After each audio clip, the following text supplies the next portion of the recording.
Another day, another Fear the Walking Dead episode. Best part of Monday mornings is, we just got our Walking Dead fix. And then we have to go back to work. Well, yeah, there's that too. I'm Justin. And I'm JP. And we are the Podcasting Dead. If you couldn't tell from the name, yes, we talk about the Walking Dead, but we podcast about all sorts of things. So if you're a fan of podcasts, consider hitting that subscribe button. Or if you want to give us a trial run, let this go through, and then if you like what you hear, you can hit it.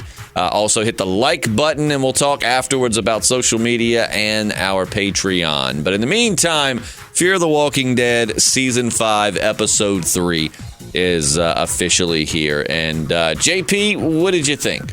Humbug's Gulch. That sounds like a place I'd really like to visit. It sounds like a Halo level. Yeah, they had Blood Gulch, I think is what it was called. So now you got Humbug's Gulch. Pretty wild, but it seems like they're finally picking up the tempo. I thought this was much better than the last two. Not saying the last two were terrible, but it definitely feels like things are moving somewhere now. You know what I mean? Mm-hmm.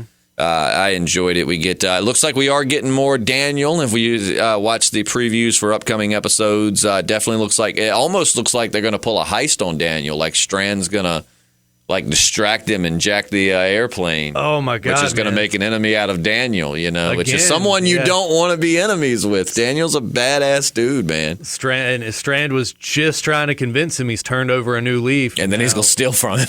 Yeah, man. I bet he's going to get all seductive with him. You think so? You think he's going to seduce Daniel? Daniel, I think we should really take some time so you can explore this new man that I've become. That sounded more like Daniel than it did Strand. Well, maybe Daniel will seduce Strand. Strand has a very unique voice, very unique delivery, and the way that he talks is very yada, yada, yada. It's, but I don't know. It's what it looks like. But in this episode, so it seems we find that the kids, to my understanding, now keep in mind it was a long Sunday. I watched half the episode at my parents' and then had to, I ended up having to stay up till midnight to rewatch the episode so that I could watch the whole thing. So I was a little tired. So let me know if I'm wrong in the comments section because I'm wrong a lot. So the kids are behind putting the walkers up and everything. And it seems like they're not happy with having Alicia and all of them there. I don't know if I'm anxious to see where that's going to go because we had that little distraction, with the kid in the van and yada yada yada. But I don't know if Dwight's finally here. I'm so glad we didn't have to wait. You and I both were thinking it was going to be like a mid-season finale before we actually saw Dwight. So I'm glad that we get him. And I mean, apparently, we're only on episode 3. That means we have 5 more until the break. So he'll be hopefully an integral part heading through this. Yeah, I think he's got a lot going on, man. It's wild with those kids, like stringing up the heads from trees and all this stuff. I'd have trouble doing that as an adult, but man, they're getting it done, Yeah, it was, like I said, if I'm wrong about that, let me know. Maybe the kids were, but it looks like they're the ones, or maybe they're helping someone. Maybe it's not just them, I don't know, But yeah, and so it was interesting when Morgan sees Dwight because he walks up to him, and you got to remember Dwight's last memories of Morgan were probably that he was a crazy son of a, like mental Morgan. And, when he steps out and he's like Morgan, and Morgan's like Dwight, and he starts walking up to him, Dwight kind of was probably tensing like, oh, God, I'm about to catch that because Morgan's now got this new staff thing or whatever. Mm-hmm. So it's like, I'm about to catch the blunt end of that through my skull somehow. Oh, boy. I'm telling you, Dwight just out of the frying pan into the fire all the time. And another man looking for his lost love, Last season we had it with John Dory. Mm-hmm. And that's kind of, I think, what's cool is that John had that to relate to on him. I think that's what really helped ease Dwight out is that, John had been through pretty much the exact same thing. Was like thinking there's no way she's alive, and people kept telling him that there's no way June was alive, and he refused to give up, and he finally found her. So I think it gave Dwight a little bit of hope that he will find Sherry, which if he will, we don't know. Because, the car that they had that had the note or whatever was from that camp. And he tells him at the end, I got a little confused, so forgive me. But, John Dory tells him something about that wasn't the right car or something another, but basically, they were thinking that car, it was from where everybody was dead in that camp with all the radioactive people. Mm-hmm. And turns out it was not somehow. But it was Father's Day, man. It was a long, long day. Let me just tell you that. Yeah. Some good meat cooked, some good beer drank. We had some good, we had some good hamburgers. The potatoes were my favorite. My mom did some diced fried potatoes. Oh man, they were good. But the only thing, man, is that axe shot was a bit out there for me. I mean, granted, yes, it's a show about reanimated corpses trying to eat people, so I get that realism is not something that is the focal point isn't a focal point for the theming of this show. But come on, which I mean, no. He says that that's only the second time he made the shot and all of that, but that was just a little bit much. I would have been okay without that. We already know John Dory can do superhuman things with guns. That, to me, was just a little over the top. I don't think it was jump the shark level yet, but I definitely think it was like, all right, I don't want too much more of that because, I mean, that's half the theme of this is it's like, okay, let's set a zombie apocalypse, but aside from that, let's try to get some, I don't know. I like it being as reality ground as a show like this can be. Yeah, man. It'd be cool with John Dory to see like a Jaime Lannister kind of arc, like somebody like cuts his thumbs off, and now he's got to live in a world as a gunslinger with no thumbs. Oh man, he'd have to quit using those single action revolvers. He'd just have to get a regular. And I don't know. Could he hold it? He'd have to you wrap his palm around, and I don't know. That'd be weird. Yeah, he'd be useless without his thumbs. I guess at the end of the day, we'd probably all be pretty useless without our thumbs. Could jab people in their eyes. Yeah, back off, zombie. But yeah, and the only thing with this season is I'm getting tired of the motivational speeches. I know that sounds like I'm nitpicking, but Alicia gets on the mic and tells the kid, "I lost my mom, blah blah blah. I lost my brother. We're here to help you." So what? I get it, but I don't I don't want this feel good. I don't know how to explain. You know what I mean? I don't know. I like the tone of season 3 and the first half of season 4. Yeah. And then since they've brought Morgan, it's been this whole every life is precious kind of theme going back to it. And I'm like, man, screw it. I don't know. Again, I'm nitpicking.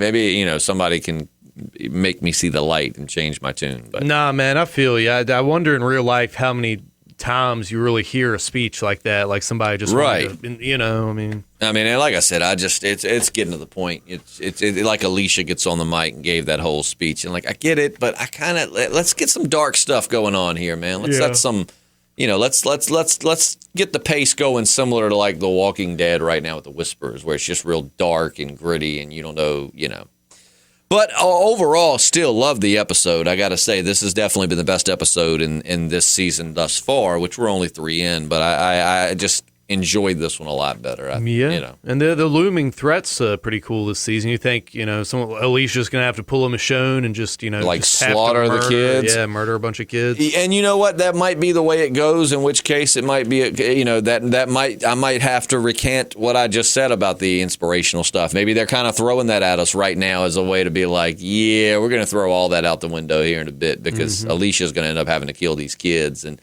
maybe maybe it's the catalyst they need to get to being a little darker and grittier. You know what I'm saying? They're trying to help, and then the kids they're trying to help end up trying to kill them, and they have to kill the kids, and then they just go dark after that. Maybe Morgan forgets, just completely gives up this whole I'm going to save people, Get back to just that season 3 kind of tone, you know what I'm saying? Season 3 was I love season 3 of Fear the Walking Dead. That's the season that saved the show for me because I had gotten out of it halfway through season 2. I was like, it's just too slow, man.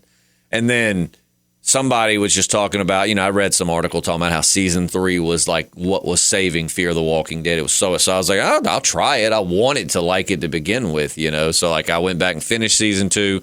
Season 3 was awesome. Yep. And the first half of season 4 was fantastic. It just, I don't know. A lot of people still saying they think that they're going to end up bringing back Kim Dickens and Madison. Oh, man, that would be great. I think they definitely need it. We didn't physically see her die. It just got really bright, so we assumed she burned up. Yeah, there's a lot of fire and a lot of undead, so I don't know. We've seen people. We saw Glenn escape, almost worse. He fell into a crowd of zombies and crawled into that dumpster. So maybe there was a manhole that she, went down. I don't know. God, if they were actually to have her climb under a dumpster, it'd be like, man, they were milking that thing. Yeah. The true MVP of the Walking Dead universe, dumpsters. Oh boy. But yeah, again, I really think I love John Dory. I think that he's just freaking awesome. I like June, honestly. I think June's a good character. I'd read an article where they were saying that her story arc was now complete, and that's what kind of irritates me with some. It's like when everybody's story arc is complete, that means it's time to kill them off. That's just crappy writing. You know what I'm saying? If you can't complete kind of their story arc in the sense of what they were trying to accomplish and they do it, and then you can't continue to write that character in and make it entertaining, then you need better writers. Because that doesn't mean that it's time for them to die or go away. You know, I mean, you keep them in it, you can maybe focus on them a little bit less, but yeah, I think that June is one that everybody's saying's on the chopping block this season. Luciana kind of is just there, I feel. Yeah, if there's any dead weight on the crew, it is definitely Luciana. I mean, Alicia still got, I really, man, I'm itching for a crossover. It's coming, no doubt. Just imagine, because the Walking Dead universe already has a lot of badass females. So, I mean, you imagine, Alicia teaming up, or June. June's a badass. She was a badass this episode. So, you imagine, Alicia teaming up with Rosita.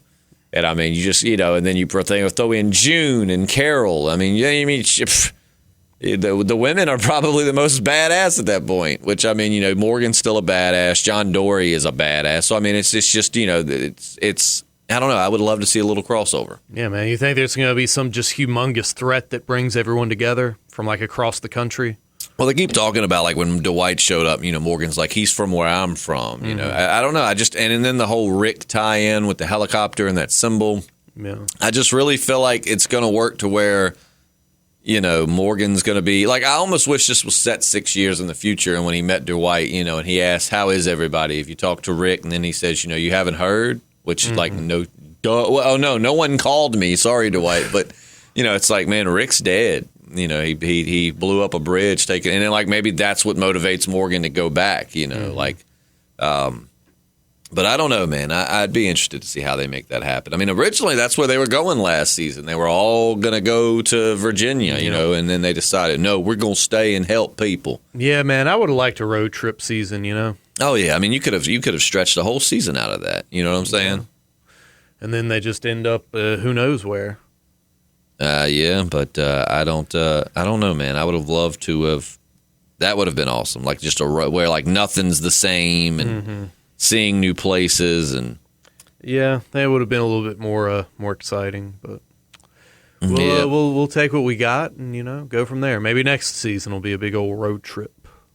That would be all. Like I said, I think it's going to happen. I think they're going to cross over at some point. I don't think it has to be a full-on show. I mean, they definitely wouldn't merge the two shows into one. That's just not a financially smart idea. But at least for a few episodes or an episode crossover. Maybe they're on a road trip up to New York or something. I don't know. I just maybe they're traveling up the coast and I mean, unless just the ratings just tank for Fear the Walking Dead, for the next season or so.